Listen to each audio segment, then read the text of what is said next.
నా ప్లేట్ పైనే ఉండాలా. అది పక్కన పెట్టప్పా.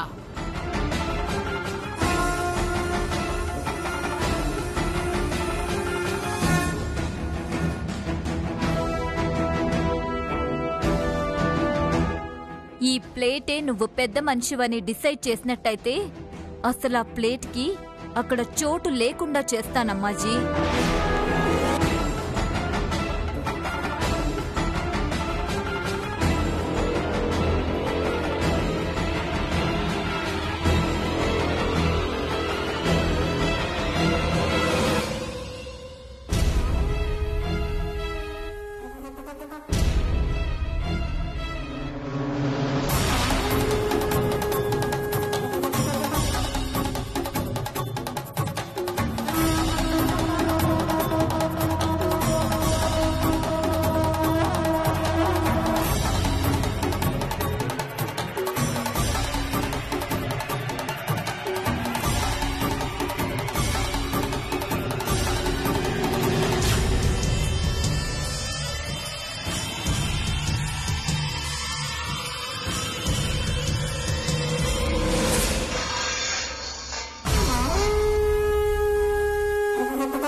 అమ్మాజీ ప్లేట్ కింద పడిందంటే అక్క నీకు కొడలికి ఇంక గొడవలే.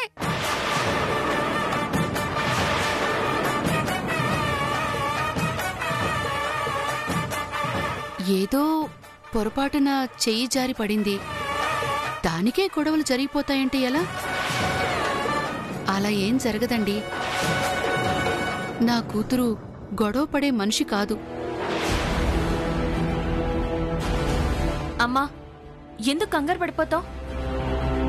ఊరికే ఎవరు గొడవలు పెట్టుకోరమ్మా. అలాగే గొడవలు జరగవని ఎవరూ గ్యారెంటీ ఇవ్వలేరు. అది మన చుట్టూ ఉండే మనుషుల్ని బట్టి, పరిస్థితులను బట్టి ఉంటుంది. అత్తైనా కోడలైనా ఎవరికి వారు సరిగ్గా ఉంటే ఏ గొడవలు ఉండవు. బాగానే చెప్పావమ్మా, కానీ ఆచారం ఆచారమే కదా.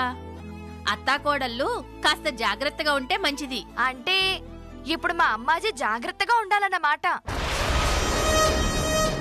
అయ్యో రామా, మళ్ళీ బయటకు అనేసానా? అన్నా పర్వాలేదమ్మా, ఉన్నమాటే కదా అన్నావు.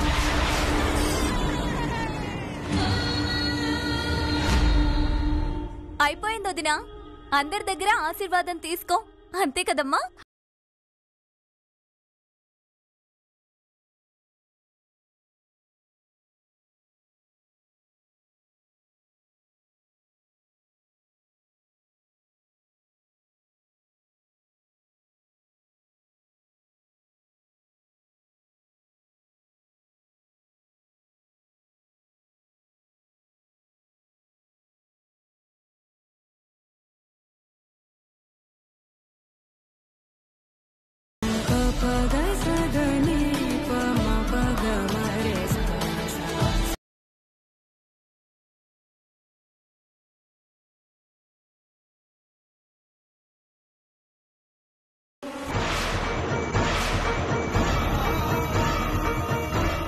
రాక్క కొడుకు కోడల్ని ఆశీర్వదించు.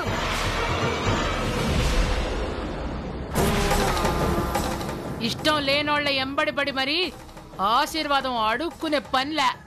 అలా అంటారేంటొదినా? ఎంత కోపంగా ఉన్నా పెద్దవాళ్ళ ఆశీర్వాదం తీసుకోవాలి కదా.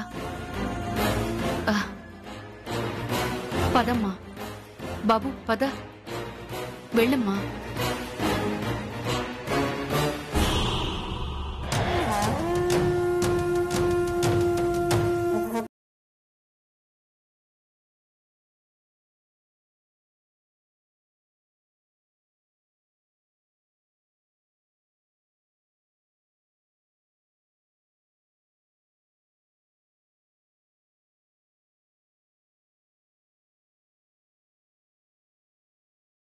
తడియారదా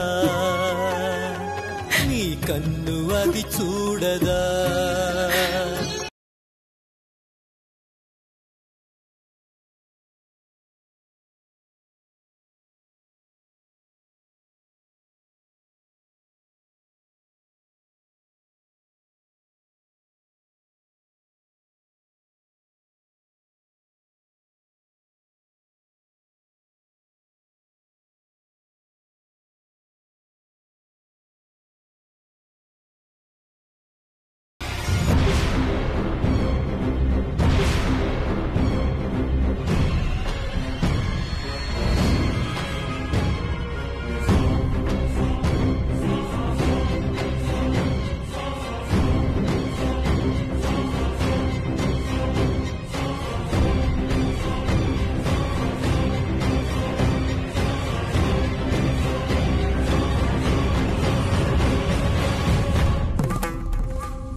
బాధపడకమ్మా. ఒకరు చేసిన తప్పులకి మరొకరు బాధపడాల్సి వస్తోంది. ఏం చేస్తాం?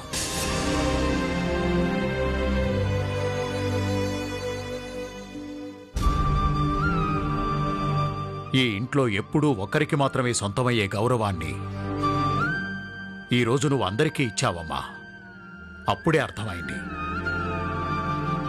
నువ్వు ఏ ఒక్కరికో తలంచే రకం కాదని. మీ అత్తయ్య కోపంగా ఉంది కదా, అర్థం చేసుకోవడానికి కొంచెం సమయం పడుతుంది. వెళ్ళండి.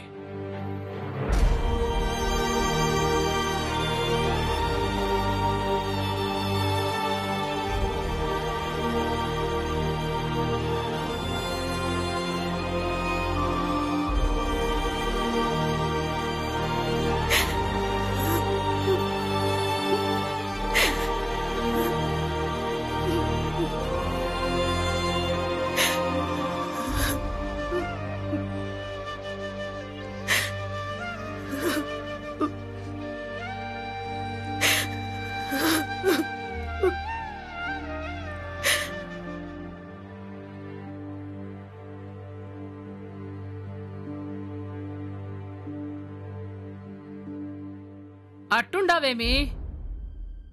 ఆశీర్వాదం సిక్కలేదా?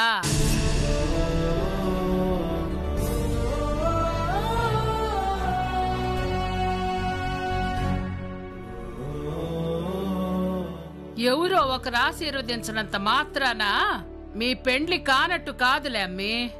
పట్టించుకునే పనిలే.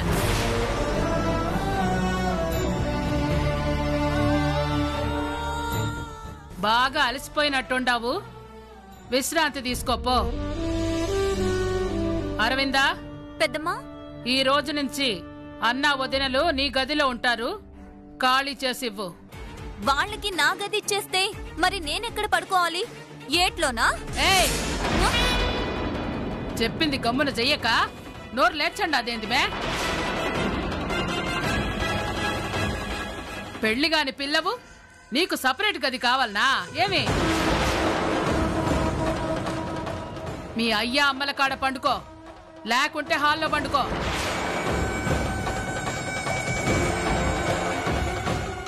ఇంట్లో నేనొక్కదాన్నే పెళ్లి కాని పిల్లనున్నానా? నాకొక్కదానికే సెపరేట్ గదుందా? సాత్విక అక్కకు కూడా పెళ్లి కాలేదు, సెపరేట్ గది ఉంది కదా. తన గది అన్నయ్య వాళ్ళకిచ్చి తనని హాల్లో పడుకోమని చెప్పండి.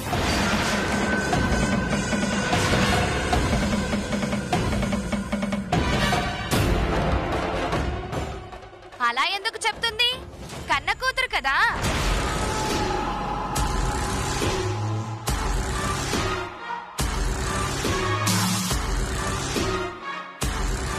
అయ్యోరామా బయటకనేసానా? పర్వాలేదులే పిన్ని, నువ్వలా అనడంలో తప్పేం ఉంది. నేను హాల్లో పడుకొని అన్నయ్య వాళ్ళకి నా గది ఇచ్చేస్తాను.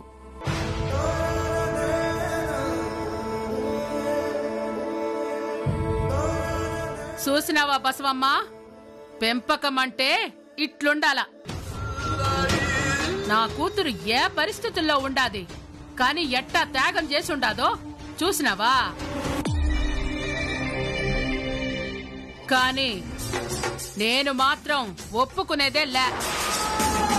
తను హాల్లో వండుకొని ఏ రాత్రిపూటో వాష్రూమ్ కి వెళ్లాల్సి వస్తే అంత దూరం పోగలదా? అదే నువ్వైతే పోగలవు కదా, నీ కాళ్ళు బాగానే ఉన్నాయి కదా. అందుకే నీకు వేరే గది అక్కర్లే, అర్థమైనదా? ఇప్పుడు మా అమ్మాయికి వేరే గది ఎందుకు వదిన గారు? అల్లుడి గారి గది ఉంది కదా. అప్పుడైతే ఇద్దరూ కలిసి బయట మంచం మీద పడుకోవాల్సిందే.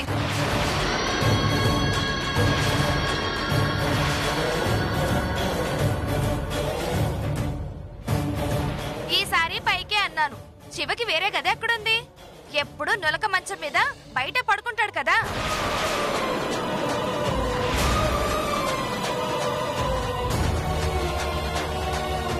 రోజు బయట పడుకుంటాడా?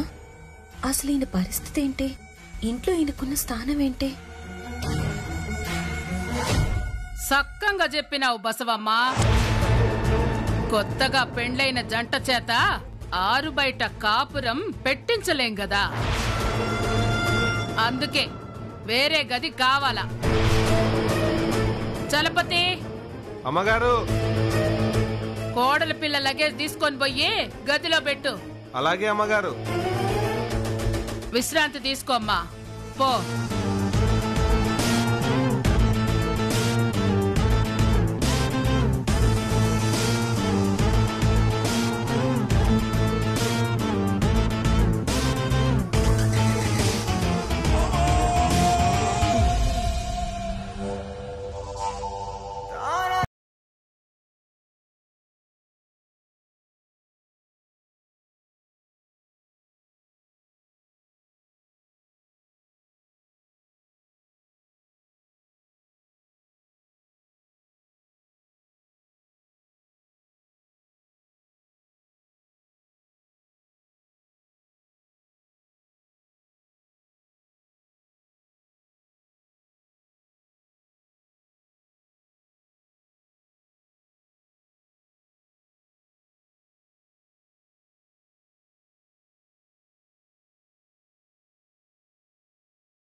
ఏమీ అర్థం కావటం లేదు.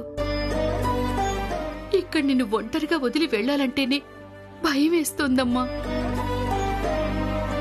నాకు ధైర్యం చెప్పాల్సింది పోయి నువ్వేడుస్తున్నావేంటమ్మా? ధైర్యం చెప్పాలని వచ్చానమ్మా, కానీ ఇక్కడ పరిస్థితులు చూస్తుంటే నాకే ధైర్యం సరిపోవటం లేదు. అత్త అనుకున్న ఆవిడ అసలు అత్తే కాదు. ఇంకో అత్తకి దండ పెట్టడానికి వెళ్తే ఆశీర్వదించకుండా పంపించేసింది. ఆ అమ్మాయి ఏమో నువ్వేదో తన గది లాగేసుకోవడానికి వచ్చినట్టు గుర్రుగా చూసింది. ఎవరితో ఏం మాట్లాడితే ఇంకొకరికి కోపం వస్తుందో తెలియటం లేదు. అసలు వాళ్లలో వాళ్లకే పట్టం లేదమ్మా. ఈ మనుషు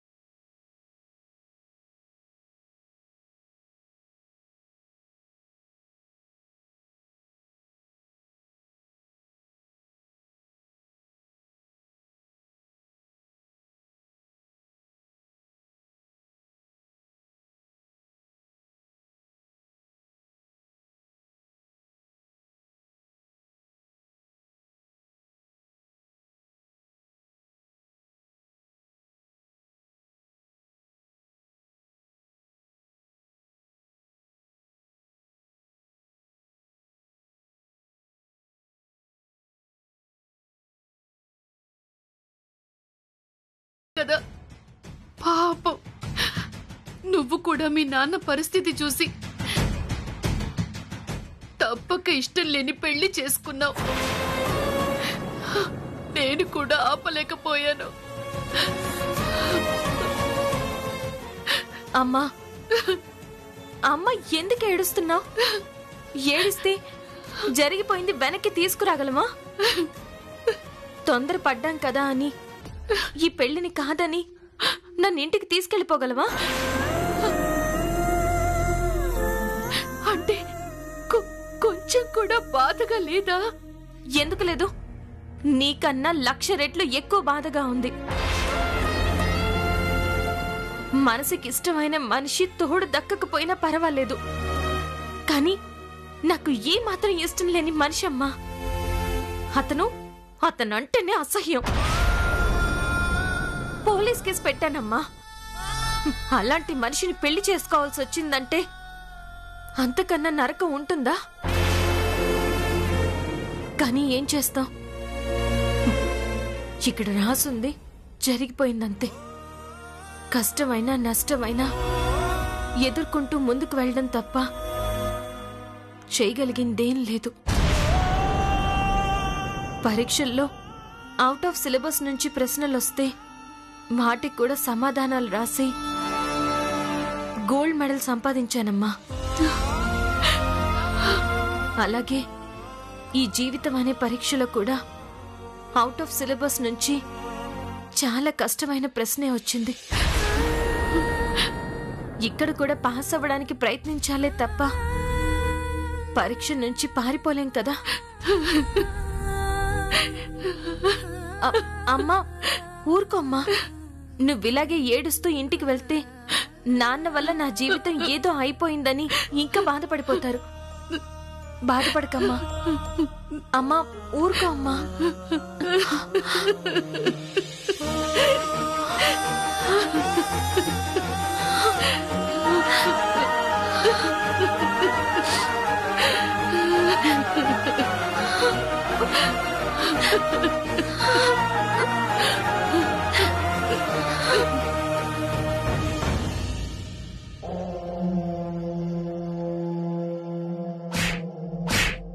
Country brute.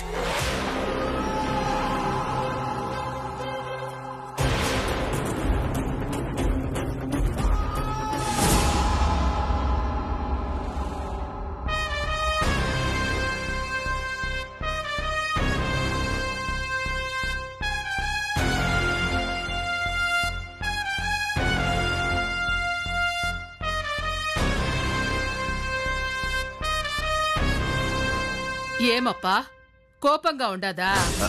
కోపమా? అదేం లేదమ్మా. లేదప్పా, నేను చేసిన పని అట్లాంటిది.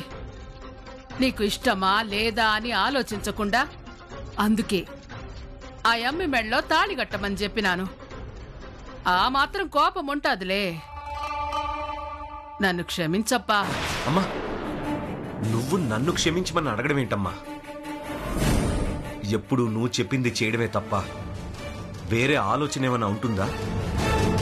ఇంకా కోపం ఎలా వస్తుంది చెప్పు? తెలుసప్పా, నువ్వు నా మాట జవదాటవని తెలుసు. కానీ మిగతా పనులు చేయడం వేరు, పెళ్లి విషయం వేరు. ఇది నీ జీవితం అప్పా, మనసుతో సంబంధం ఉండాది. అది కూడా పక్కన పెట్టి నా పరువు కోసం ఎవరో ఏమో తెలియని అమ్మి మెడలో తాళి కట్టినావంటే మామూలు విషయం కాదప్పా.